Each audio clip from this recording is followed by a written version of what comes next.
Shalom everyone! Isa pong pinagpalang araw muli sa ating lahat mga kapatid. Ang Panginoon ay mabuti, siya'y tapat, magpakailanman. God is good and faithful forever. I would like to greet everyone a pleasant day to all of us, and I would like to greet also our brethren mula po GMA, Luzon, Visayas at Mindanao na patuloy pong sumusubaybay sa ating discipleship training.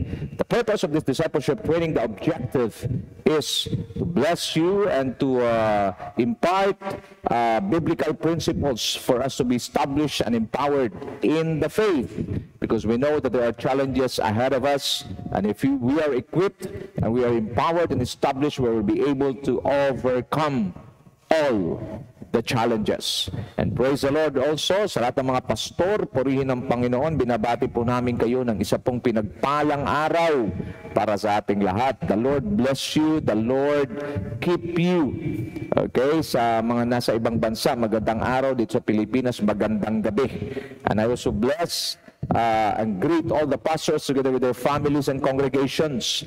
The Lord bless you, and the Lord will also expand your territory, extend your territories, and continue to win more souls for Christ as we advance the kingdom by the preaching of the gospel of the kingdom of God. The Lord bless you together with your whole families and congregations. And of course, binabati rin namin mga kapatid na nasa iba't ibang bansa. Okay, dyan po sa Spain, sa Italy, okay, dyan po sa Taiwan, sa New Zealand, of course, dyan din po sa Canada. The Lord bless you and keep you. And also dyan sa US. Okay, the Lord bless you and keep you mga kapatid, and bless the works of your hands. Of course, sa Ireland, dyan po sa Kuwait, dyan sa Qatar, sa Saudi Arabia. The Lord bless you po mga kapatid, and more blessings to be poured out to you and to your whole family. Sa ating mga new viewers dyan po sa Japan, sa Indonesia, sa Hong Kong, mayroon din po tayo dyan, mga bagong mga new viewers. The Lord bless you and keep you, and please keep on sharing this message to your friends and loved ones in order for them to receive also the now word of God. You speak about the now word of God, it is the word for the season.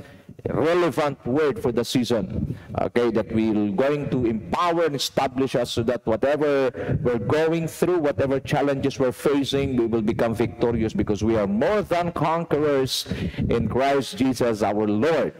Before we continue, I would like to invite you to join me in a word of prayer. Let us pray. Father God, thank you once again for this wonderful privilege you've given us. We ask for your divine wisdom, knowledge, and understanding to be poured out to each one of us. We also pray that you will continue to enlarge the capacity of our spirit, continue to create that hunger and thirst for your presence and for your word. We pray, Father God, that you will continue to draw us nearer to you. Give us, Father God, that desires, Lord God, desire to come near you, because your word says, draw unto God, draw near unto God, and he will draw near unto you. We also pray as we study your word, I pray, Father God, for fresh revelations in order for us to be established and empowered in our faith. I also pray for those who are sick right now listening. I pray for your divine healing to touch and flow over their bodies right now, and we come against all sicknesses in the lives, in the body of your people right now in the name of Jesus, and we proclaim, we decree divine healing against all sicknesses in your bodies right now. Receive your healing. Bleeding will stop, and those who are experiencing headache will stop. I declare normal blood pressure. Also, I declare those skin allergies, okay, asthma, I rebuke you in the name of Jesus. Free and leave the bodies of God's people right now. Father God, we come against the spirit of death, the devil of cancer. We come against you in the name of Jesus. And we pray, Father God, divine healing will flow in the body of your people, and they will become, they will testify for your goodness and for your power. Thank you so much, Lord God, from the beginning to the end of our study. Continue to speak to us in a very powerful way, God. Holy Spirit, we pray that you will continue to open up our hearts, minds, and soul and spirit. And I pray for a good, strong internet signal so that as we receive the impartation of your word, it will be clearer, getting clearer as we progress. Thank you so much. This is our prayer in the powerful name of Jesus Christ, our Lord and King. And the people of God declare, Amen and Amen and Amen. Palakpakan natin ang Panginoon. Glory to God. Receive your healing, receive your miracles today. God is a God of miracles. He's our way maker, miracle worker, a promise keeper. He never turned his back against his word. Receive your portion. And of course, we will continue to declare that our God is so big, He is so strong, He is almighty, and there is nothing our God cannot do. What you are waiting for? Receive your healing, receive your miracles today. Praise the name of the Lord. Sa mga kabubukas pa lamang ng kanilang Facebook, live rin po tayo ngayon sa YouTube. Please do us a favor to share this message to your loved ones and to your friends in order for them to hear the now word of God, the word for the season. Di po natin alam, maaaring mayroong iba mga facing difficult situations or critical situations in their lives. Baka itong mensaheng ito ang sagot ng Panginoon sa matagal nilang panalangin. So please do share this message. Huwag po tayong mahiya, huwag po tayong mag-alangan. Just share this message to them, and maybe your action, okay, of sharing this message to them, the act, it will be an act of kindness, an act of help, divine help to them, because the Word of God is full of life and spirit, and it will help the people break through and be delivered from all infirmities. Purihin ang Panginoon. So we are now in the continuation of our study, Overcoming Challenges Beyond Limits. We're talking about critical situations.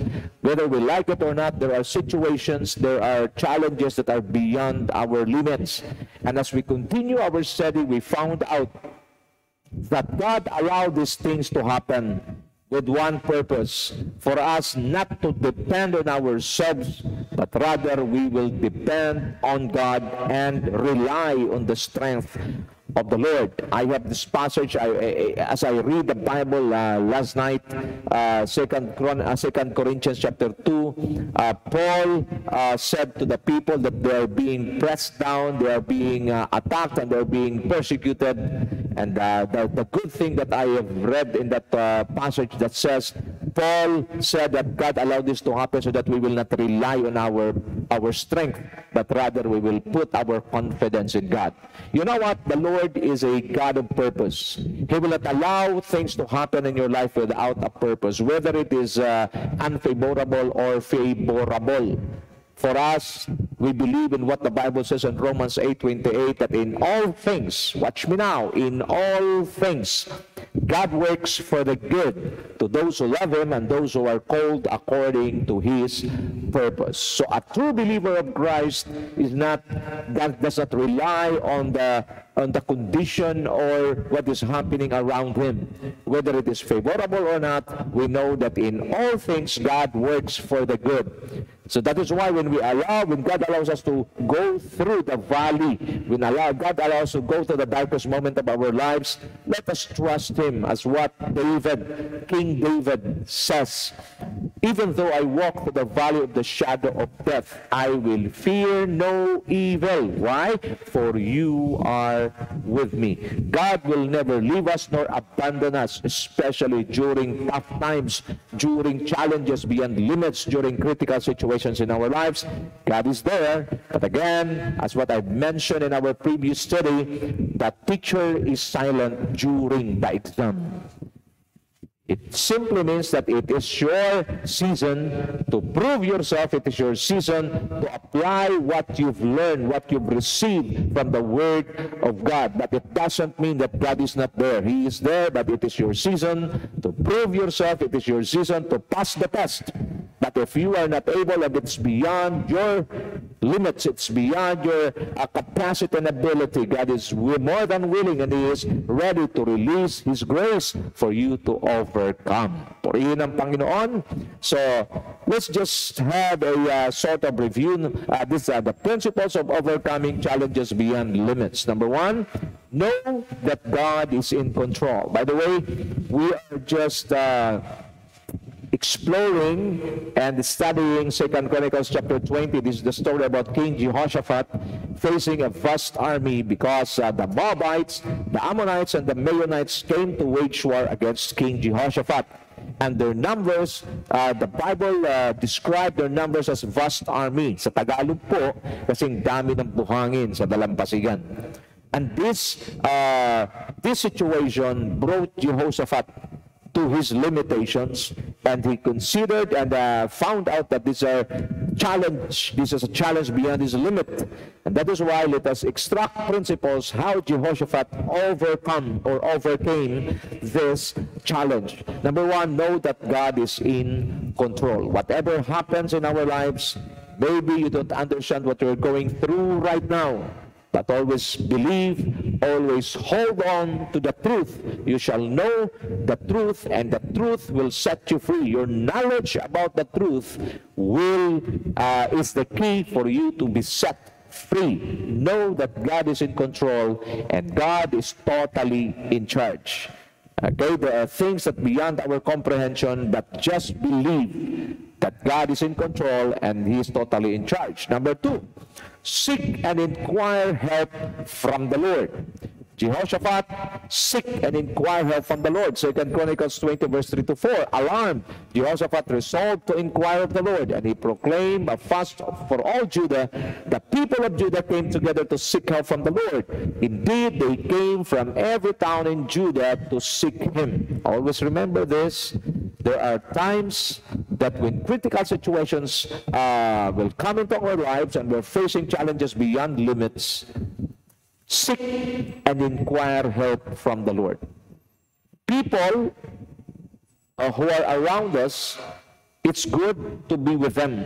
And there are times we ask them and they have given their suggestions or they've given their ideas. Good for that. But there are times that we need to be deep in seeking and inquiring of the Lord. Jehoshaphat, he was alarmed. Why? Because it is a vast army, kasi ang dami ng buhangin. Alarmed. To be alarmed, to worry, or to be afraid, or to be fear, to be gripped by fear, it's normal. But do not allow it to manipulate your life. Jehoshaphat resolved. How are we going to resolve critical situations? How are we going to resolve challenges beyond our limits? Inquire of the Lord. And the Lord, the moment you come to Him, He says in Jeremiah 33 verse 3, call unto me and I will answer you, and I will show you great and mighty things which you do not know. Okay, this is what Jehoshaphat did. And true enough, the Lord answered his prayers and lead him and instructed him to call all the people of Judah to seek help from the Lord and proclaim a fast or fasting, and the people respond. Watch me now. If God is the one giving you instructions to do, especially instructions during critical situations, always remember, when God moves, there will be a people movement. There will be changes in the atmosphere of the Spirit. Why? Because God is in full control, and the moment you seek and inquire help from the Lord, when God moves, people, situation from unfavorable to your favor, from nothingness to fullness, from frustration to celebration, everything will change the moment you receive the accurate instructions from the Lord. But first things first, you need to seek and inquire help from the Lord. Next, acknowledge the power and authority of God. No matter what happened in our lives, no matter how critical the situation is, no matter how powerful the situation is, gaano man ito katindi, gaano man ito kalalim, always remember that the power and authority of God, no one can defeat Him. He is more than powerful. He is the greatest and powerful God of all times. Jehoshaphat acknowledged it. Then Jehoshaphat stood up in the assembly of Judah and Jerusalem at the temple of the Lord in the front of the new courtyard and said, Lord, the God of our ancestors, are you not the God who is in heaven? You rule over all the kingdoms of the nations. Power and might are in your hands, and no one can withstand you. Bible says in 1 John 4:4, greater is He in you than he who is in the world. Kapatid, look at me now, watch me now. Eyes on me, please. It's very important to have the truth. You have the promises of God. You acknowledge the power and authority of God. That greater is He in you, God, Holy Spirit. As we receive and believe our Lord Jesus Christ as our Lord, King, and Savior, we receive Him, and the Holy Spirit was deposited by God, Ephesians 1:13-14, in our lives. And greater is He who is in us than he who is in the world. The devil is able to may inflict sickness in your body, but greater is the Holy Spirit who is in us. Rebuke that sickness in the name of Jesus. Come against that sickness in the name of Jesus, and divine healing will flow over your body. You are experiencing financial challenges. Always remember that the earth belongs to the Lord and all who lives in it, and God is able to provide all our needs. That is why this is now the battle between the forces of God and the forces of the devil, and praise God, we are on the winning side, because if we are in the side of God, then we are on the winning side. You are not just a winner, but you are more than a conqueror through Christ, through Him who loved us. The Lord loves us beyond what we can imagine, but we need to be guided. We need to be led by the Word of God. Acknowledge the power and authority of God. And Jehoshaphat declared, no one can withstand you. Yes, they are a vast army, but with you, my God, they cannot withstand. They cannot defeat you. This should be the attitude of the people of the Lord, especially when we experience challenges beyond limits or critical situations. Number 4, reclaim and reestablish the promises of God in our hearts. Maraming mananampalataya pagdating po ng mabigat na problema, nagpapatianod sila sa kabigatan ng problema. It will not do any good to you. It will not help you. But rather, we need to reclaim and reestablish the promises of God. True enough, when we go through difficulties, when we go through critical situations, our faith is affected. And no one can deny that fact. But in reality, God allowed it to happen so that we will learn how to reestablish and reclaim the promises of God. Look at Jehoshaphat, 2 Chronicles 20:7-8. Our God did you not drive out the inhabitants of this land before your people Israel, and give it forever to the descendants of Abraham, your friend. So look at this. Jehoshaphat recall and reclaim and reestablish the promises of God to their ancestor Abraham. Sinabi ni Jehoshaphat, ipinangako mo na, Lord, ito binigay mo na tong land na to sa mga descendants ni Abraham. At naroon sila, and then here comes this vast army uniting together to drive them out of the land. That is why Jehoshaphat recalled. Leaders, pastors, it is very important that we should be the one leading our people, empowering our people, encouraging our people, that they need to learn how to recall, reclaim, and reestablish the promises of God in their hearts. Because God will never turn His back against His word. The Lord says, heaven and earth will pass away, but my word will not pass away. Once God promised His word, once God gave us His word, then no matter what happened, whether things are favorable or not, whether things are good or not, God will fulfill His promise. In verse 8, 2 Chronicles 20, they have lived in it and have built in it a sanctuary for your name, saying, if calamity comes upon us, whether the sword or judgment or plague or famine, we will stand in your presence before this temple that bears your name, and will cry out to you in our distress, and you will hear and save us. Case closed. Sinabi ni Jehoshaphat, nangako ka sa amin, Panginoon, na pag kami ay tumanas man ng mga problema, pagsubok katulad ng aming karanasan ngayon, pupunta lamang kami sa templong ito at tatawag sa iyong pangalan at kami ay iyong ililigtas. And true enough, mga kapatid, nasanay kasi ang maraming mananampalataya sa panahon natin ngayon ng easy-go-lucky na pananampalataya. I want you to understand the way to the will of God is always the hard way. Why? Pinahirapan ba tayo ng Panginoon? Hindi. Because whether you like it or not, that you need to know this truth, that while we are still here on earth, there is a devil who will not give us an easy fight. That is why the only way for us to defeat the devil easily is to be filled with God's Word. We allow our spirit to be filled with God's Word. Kung baga sa sasakyan, full tank ka palagi ng salita ng Diyos. Why? Because the devil will do anything, will do everything just to hinder you and just to derail you, just to disturb you so that you cannot focus on fulfilling your God-given assignment and so that you cannot reach your God-given destiny. Ito ang mali ng marami. Why? Because they thought that Christian life is a good life, it is a very happy life. Yeah, it's true, but do not forget that while we are still here on earth, there is this devil together with his demons trying to destroy your God-given destiny. How? By connecting to your flesh. So if you are you're a follower of our study, before we discuss this topic, we have the previous topic entitled Defeating the Flesh, okay, through God's Word. The only way for you to defeat the devil easily, just like the Lord Jesus Christ in Matthew 4, is to be rooted and establish and immerse ourselves in the Word of God, which is, ito yung malaking problema ng maraming mananampalataya. Pagdating sa mga bagay sa libutan, game na game. Pero pagdating sa mga salita ng Diyos, walang panahon.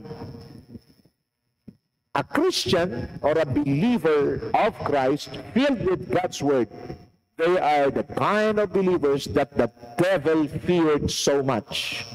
But a Christian, even if he is so faithful, even if he is so committed with his ministry or doing or coming to church every Sunday, but he is poor, especially bankrupt with God's Word, the devil doesn't fear that believer. Dapat clear natin yun. When Satan himself offered the Lord Jesus Christ, if you're the Son of God, turn this stone into bread, the Lord Jesus Christ said, it is written.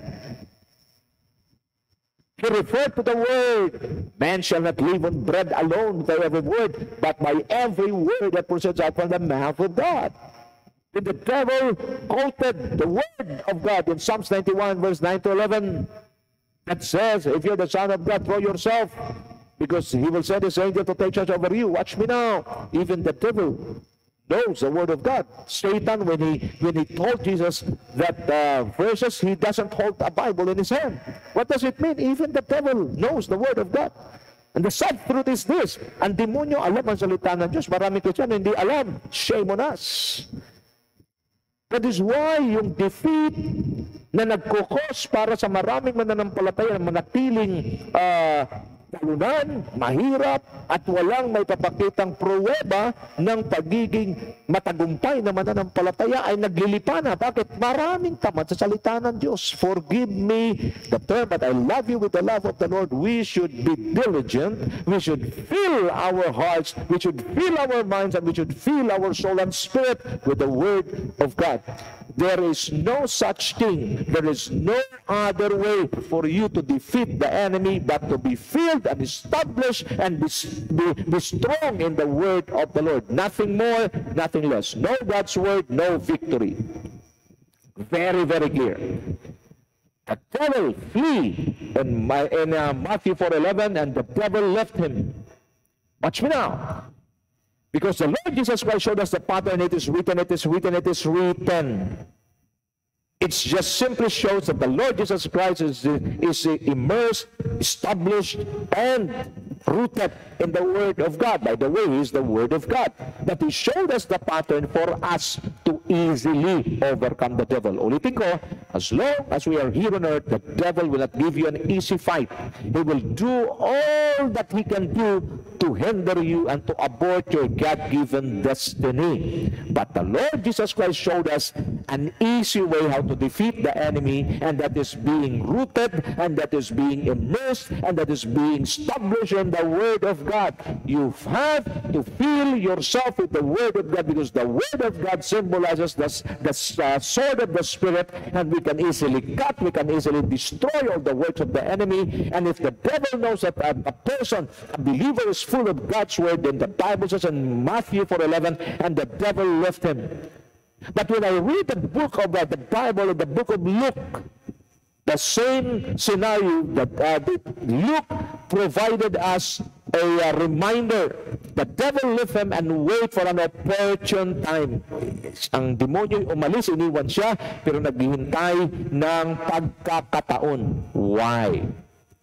Because there are times that we are on fire when reading God's word, but there are also times that the moment blessings are coming, that blessings will come into our hands.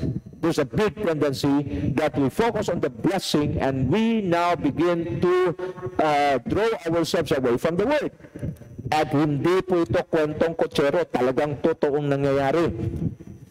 Kung inyo pong pansinin, mga kapatid, during critical situations, that's the best time. During critical situations, we make a decision to draw near unto God. And we come to His Word, we read His Word, we meditate His Word. Why? Because we are in a critical situation. You know what? Critical situations, challenges beyond limits, they are good for us. I remember what Dr. Miles Monroe says. Trials and difficulties are good for us because it forces us to grow. It forces us to go back to the Word of God. It forces us to trust God. Why? Because we can no longer trust on ourselves. Because it is beyond our capacity. It is beyond our abilities. Ulitin ko muli, and hindi ako magkasawa. As long as we are here on earth, there's a devil who will not give an easy fight. That is why if somebody had preached the Word of God to you that says life, a Christian life is good, it is a life full of roses, always remember there are thorns before you can reach the rose. Life is not a bed of roses. It's not an easy thing. No, there's a devil. And I'll be bold enough to declare to you this truth. The devil wants to kill you daily. But if you're still alive today, why? Because by the grace of the Lord, by the grace of God, you're still alive today. And even though you are not faithful and committed to His Word, the Lord allow you to exist at this very moment, and praise God. You've received and you've heard the preaching of His Word, the teaching of His Word. It's now time to go back to the Word of the Lord. Why? Because God has given us an opportunity to listen to His Word. Kung kayo po ay kabubukas naman at nakarinig ng mensaheng ito, hindi po ito nagkataon. Itinakda ito ng Diyos. Maring ikaw na nakikinig sa ngayon, marami kang tanong sa buhay mo. Marami kang mga pangambat, marami kang tinatanong, hanggang dito na lang ba ako? No! May magandang plano ang buhay sa Diyos, ang Diyos sa buhay mo. Kailangan mo lang magiging matatag at matibay at malalim. Nagkaugat ka sa salita ng Diyos. Why? Because the devil, sometimes we build ourselves strong in the Word, and the devil left us, but is waiting for an opportune time. And the moment he comes, he will return and begin to tempt us again and do his evil works. It will not do any good, and it will not prosper against us. Why? Because the Word, we're surrounded by the Word of God. The more we receive God's Word, the more we study, the more we meditate the Word of God, the more we fill our lives with the Word of God, we are simply building a strong defense, a wall of defense, that every time the devil will attack us, it will not prosper. He will not be, he always fail. Every time he attacks a person who is surrounded, who is covered by the Word of the Lord. That is why ang demonyo ginagawa niya lahat para wag ka lang magkaroon ng interest at wag ka magkaroon ng panahon para mag-aral ng salita ng Diyos. Marami mga Kristiyano, alam nila na dapat mag-aral sila ng salita ng Diyos. Makinig po kayo mabuti. Subalit ang kanilang kabisihan, kaabalahan sa mundong ito, ang naging dahilan, ubusin ang kanilang lakas, ubusin ang kanilang panahon. Na sa oras na sila'y pumunta na para mag-aral ng salita ng Diyos, ubus na ang kanilang lakas, pagod na sila, kaya wala silang magawa, kundi, matulog na lang. Ulitin ko, no Word of God, no victory. That is why maraming mananampalataya successful naturally, but failure spiritually. What's the use of success sa natural? All things in this world are temporary. That is why you're investing in temporary things that one day it will be lost. While you are investing in the supernatural, in the spiritual, what will going to happen? It will remain forever. Mga kapatid, kung kayo po mananampalataya at kayo ay hindi masipag sa pag-aaral salita ng Diyos, ang mensaheng ito ay pinaparating sa inyo ng Panginoon para magsimula na. Maraming mananampalataya, tagal-tagal na sa pananampalataya, hindi pa nabasa ang buong Biblia. You can just imagine, 20 years ka nang mananampalataya, hindi mo pa nabasa ang buong Biblia, ano ang ginagawa mo? Pag kayo magalit sa akin, sinasabi ko lang ang totoo. Ulitin ko, if you are immersed, if you are filled with God's Word, you are a believer filled of victory. Every time you face the devil will always flee from you. Walang enkwentro si Kristo at saka si Satanas na nagtagal. Palaging lumalayas at natatalo si Satanas. Kaya nga, wala siya magawa kay Kristo. Ang ginagawa ni Satanas, in-influence na lang yung kanyang mga alyansa, mga Pharisee at Eskriba, para labanan si Kristo. Pero kung si Kristo mismong lalabanan niya, wala siyang magawa. There are evil spirits in the body of people. But the moment they face Jesus, they have no choice but to live. Di ba napakaganda? Mapuno tayo ng salita ng Diyos. Reclaim, recall, reclaim, and reestablish the promises of God in our lives. And this is what Jehoshaphat did. And true enough, the Lord listened to his plea. Number 5, acknowledge your helplessness and believe that He can deliver you from your unfavorable situations. 2 Chronicles 20 verse 12, it says, Our God, will you not judge them? For we have no power to face this vast army that is attacking us. We do not know what to do, but our eyes are on you. What a powerful statement. Alam niyo, ang Panginoon ay napakabuti. Pag nakita niya na ang kanyang mga anak ay nagsimula ng magtiwala sa kanilang sariling kakayahan, sariling kalakasan, mabait ang Diyos. Iaalaw niya na idalhin tayo sa isang pagsubok na higit sa ating kakayahan at higit sa ating kalakasan. Bakit? Para po ba pahirapan tayo ng Diyos? Hindi po. Para tayo ay magkaroon ng kamulatan at kaunawaan na na hindi natin kaya kung wala siya. And John 15:5 clearly stated that the Lord Jesus Christ Himself says, I am the vine, you are the branches. If you abide in me, there we go, and my words abide in you, you shall bear much fruit. For without me, you can do nothing. Hallelujah. Pag wala ang Diyos, wala kang magagawa. Gaano ka man katalino, gaano ka man kamadiskarte, gaano ka man kapopular, gaano ka man kahusay, pag wala ang Diyos, all your efforts will only boil down to nothing. Successful ka na financially, successful ka materially, successful ka sa earthly endeavors mo. Pero pagdating ng judgment day, walang pakialam ang Diyos sa lahat ng mga achievements mo sa lupa. Ang kanyang tinatanong, nasa iyo ba si Kristo? May relasyon ka bang buhay na buhay sa Diyos sa pamamagitan ni Kristo? Pag wala, sorry, because your money cannot save you. Your money cannot secure a place for you in heaven. Your relationship with God is the only key and the only way for you to be with God in heaven forever. Mga kapatid,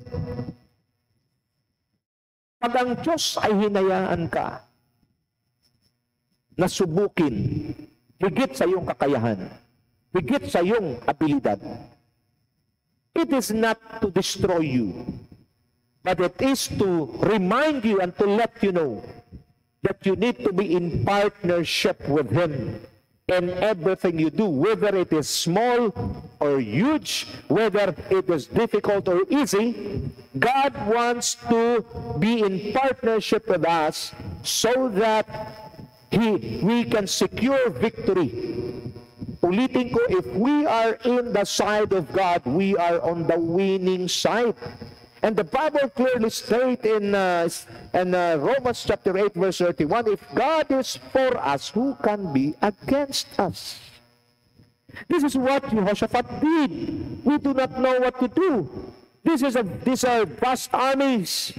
We do not know what to do, but our eyes are on you. Please, as what verse 12, verse 2 declared, looking unto Jesus, the author and the finisher of our faith. Sa akin pong natutunan at gusto ko ibahagi sa inyo, madali man o mahirap, mainam pa rin ang ating paningin ay nakatuon sa ating Panginoong Hesukristo. Ang problema ng marami ay ganito. Pag madali, kaya ko na to, Lord. Ako nang bahala. Kayang-kaya to, Lord. Yan ang problema natin. At dyan ang demonyo nakakakuha ng bentahe sa atin. Kasi pag madali at kaya natin, hindi na natin ini-involve ang Diyos. Ito po, magandang kwento. Naalala ko lang ngayon. I have a member, she was a teacher. Siya po ay naggupit ng kanyang kuko sa kanyang paa. At dahil siya lang ang naggupit, nasugatan ito. Hindi niya pinansin, naligo siya, nabasa, namaga. Nung siya'y umatan ng church, tinanong ko, what happened to your foot? Sabi niya, Pastor, naggupit ako, na-infect, namaga. Sabi ko, pag-pray natin kay Lord. Alam mo sagot niya? Makinig kayo mabuti. Pastor, kuko lang yan. Kunting maga lang yan. Huwag na nating ipag-pray. Ang dami-dami ng problema, ang dami-dami ng inaatupag ang Diyos. Nagulat ho ako. Ibang klase ang theology nito. Makinig ha? Sabi ko, ikaw, sige. Di natin pwedeng ipilit. Kahit anong prayer ng isang pastor, kung yung pinagpipray ay wala rin pananampalataya, wala hong mangyayari dyan. Hayaan ko, abay lumaki, talagang namaga ng gusto, lapit sa akin. Pastor, pakipag-pray nyo nga yung pa ako, lumaki, namaga ng gusto. Binalikan ko siya.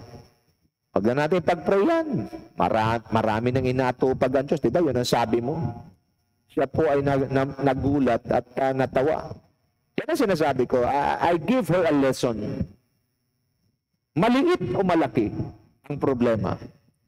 Maliit o malaki ang pagsubok. Maliit o malaki ang sitwasyon.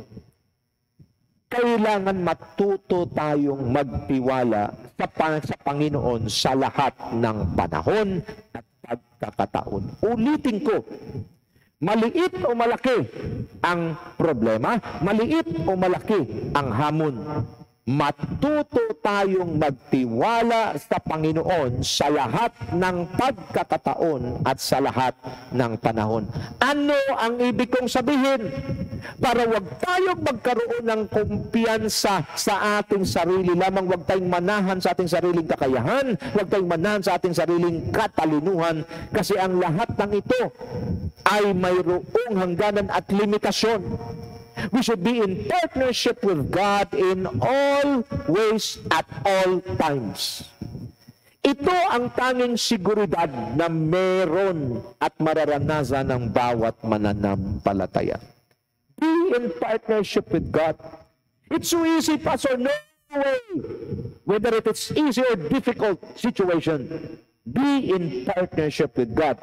What I'm telling you tonight, what I'm telling you today is to secure your victory. And we can only secure our victory even in small or big situations or challenges or problems the moment we have God in us. Just like Joseph, he was in a very difficult situation, but the Bible says the Lord was with Joseph, that even in prison, The Lord was with Joseph, and Joseph excelled and became a blessing even in the prison. Why? Because the presence of the Lord is not dependent on situations, even in surroundings. Basta kasama natin ang Panginoon, tiyak na tiyak ang ating tagumpay. Number 6, come before Him in unity, for the Spirit of God to come down and receive fresh instructions from Him. That is why the Bible says in 2 Chronicles 20:13-14, all the men of Judah with their wives and children and little ones stood there before the Lord. Then the Spirit of the Lord came to Jahaziel. Mga kapatid, in our previous study, we were reminded by the Lord to minister first to our families, to our relatives, before ministering to people outside. Because the testimony about you that comes from your family, immediate family and relatives are more powerful than the testimonies of people outside. Marami sa atin, because of too much familiarity, ayaw na nating mag-share kasi kilala nila tayo. Take it as a challenge tonight that you will fix your life and you will make your life a salt and a light to your immediate family and relatives. Kasi pag sila ang nadala mo sa Panginoon, na nakita nila kung gaano ka nung hindi ka pa nakilala sa Diyos, napaka-problematic nila sa iyo, kumbaga wala silang makitang magandang bagay sa iyo, ngayon nagbago ka dahil sa Panginoon. Ang kanilang testimony about you is more powerful. At marami sa atin, iniiwasan natin mag-share sa family natin. Bakit? Kilala nila tayo. Ayaw natin mag-share.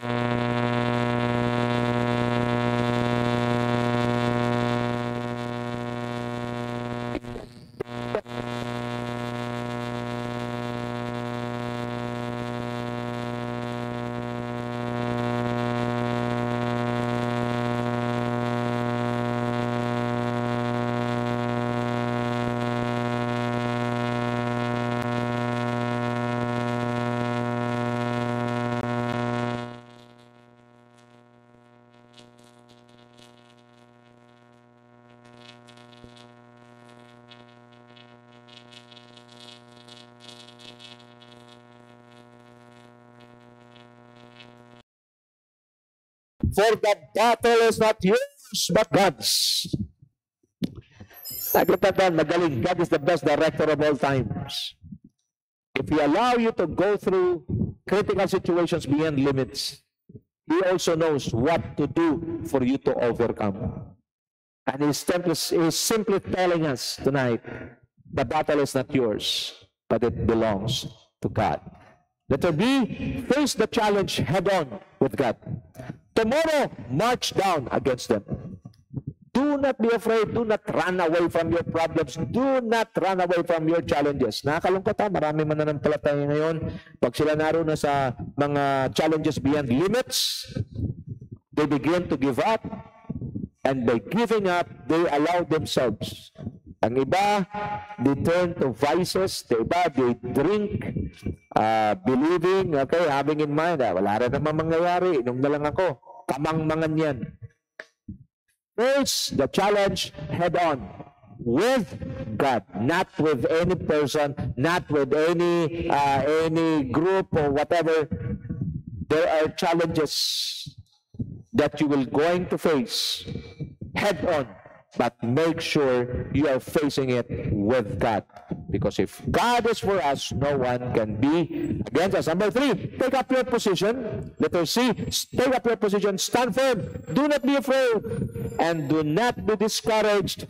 The Lord is with us. In verse 17 it says, you will not have to fight this battle. Oh, hallelujah.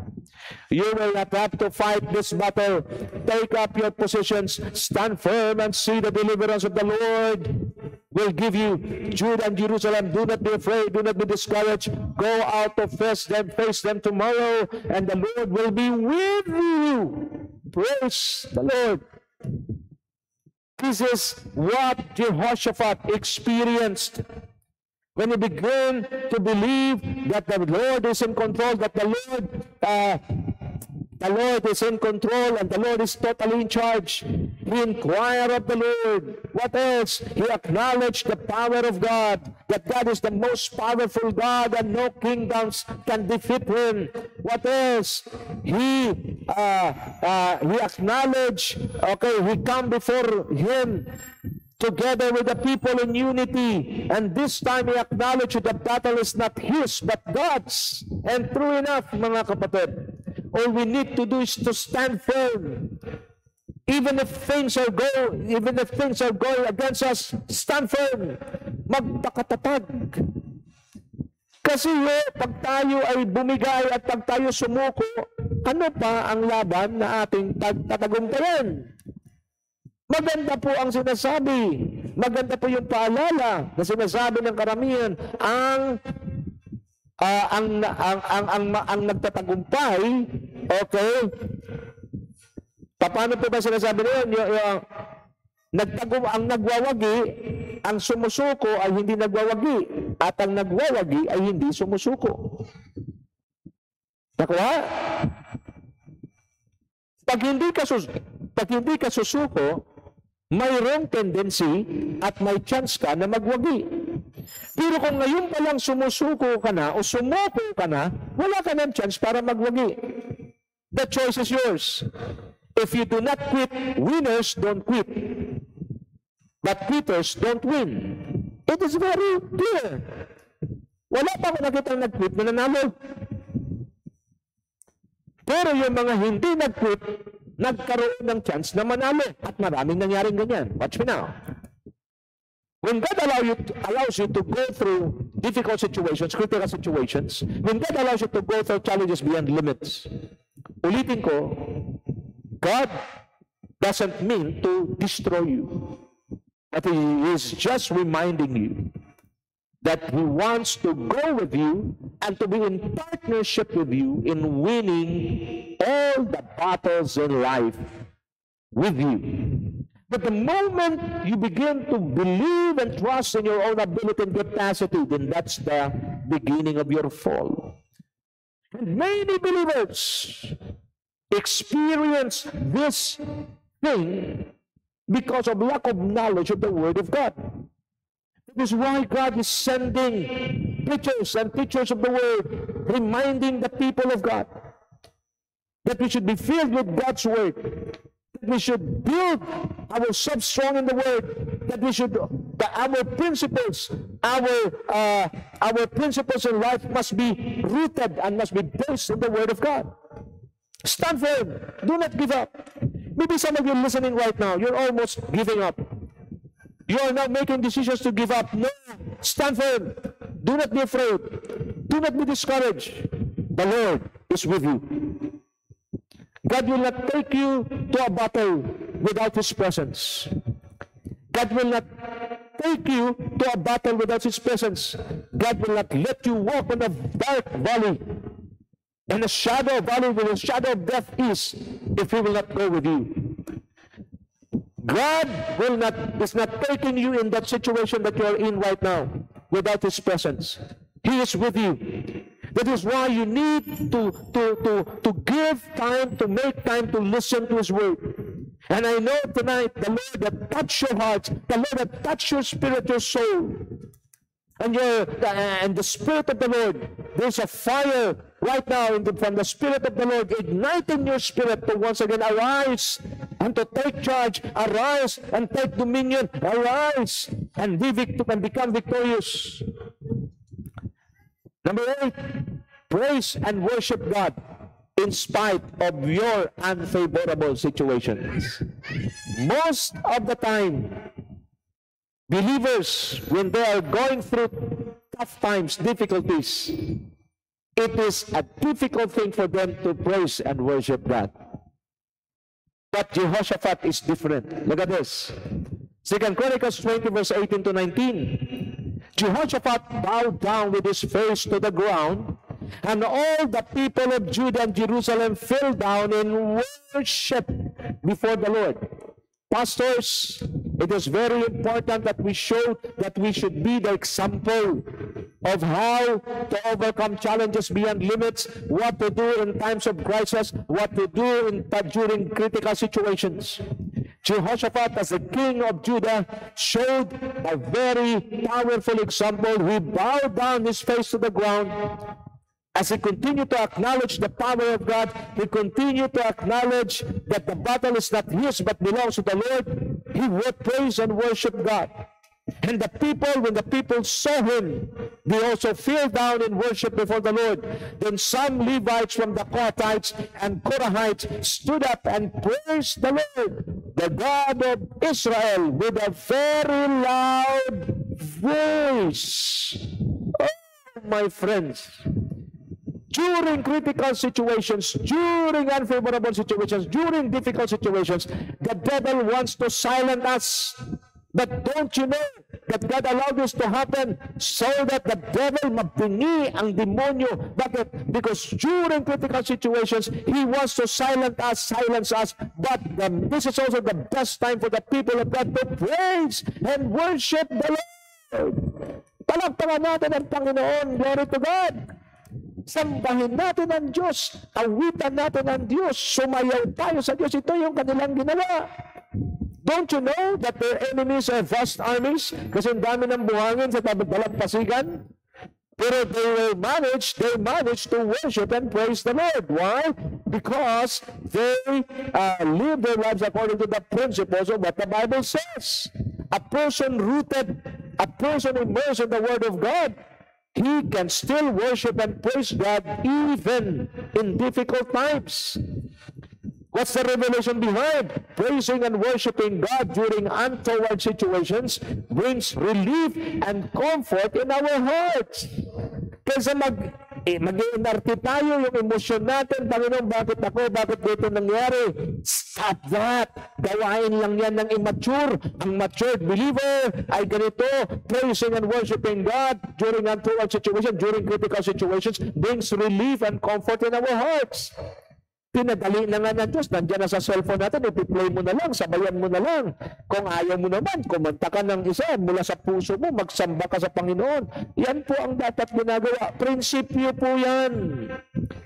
Philippians 4:6-7, do not be anxious about anything, but in every situation, by prayer and petition, with thanksgiving, present your requests to God. This is what Jehoshaphat did. And the peace of God, which transcends all understanding, will guard your hearts and your minds in Christ Jesus.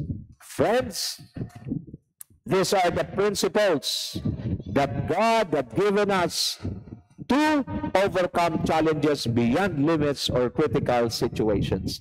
Hoping and praying that while I'm preaching and teaching the Word of God to you, you are praising and worshiping God. Why? Because you received something powerful tonight, that God will not allow anything to happen in your life without His permission and without His control. He is in control and totally in charge. He is just allowing you to go through these challenges beyond limits or critical situations, not to crush you, but to bring out the best in you and to build your faith strong in order for you to be prepared for another victory that is waiting ahead of you. Praise and worship God during untoward situations, because it brings relief and comfort in our hearts and in our spirit. The Lord bless you and keep you. The Lord make His face to shine upon you and give you peace. I declare blessings, prosperity, and victory to you and your whole family. Your table will never run out of food. There will be food at your table. Wherever you go, the Lord be with you. Whatever you do, the Lord will prosper on the works of your hands. Whatever you touches will be turned into gold. This is my prayer and declaration in the almighty name of our Lord, King and Savior Jesus Christ. And all the blessed people of God declare, amen and amen and amen. Have a good and godly day. Shalom.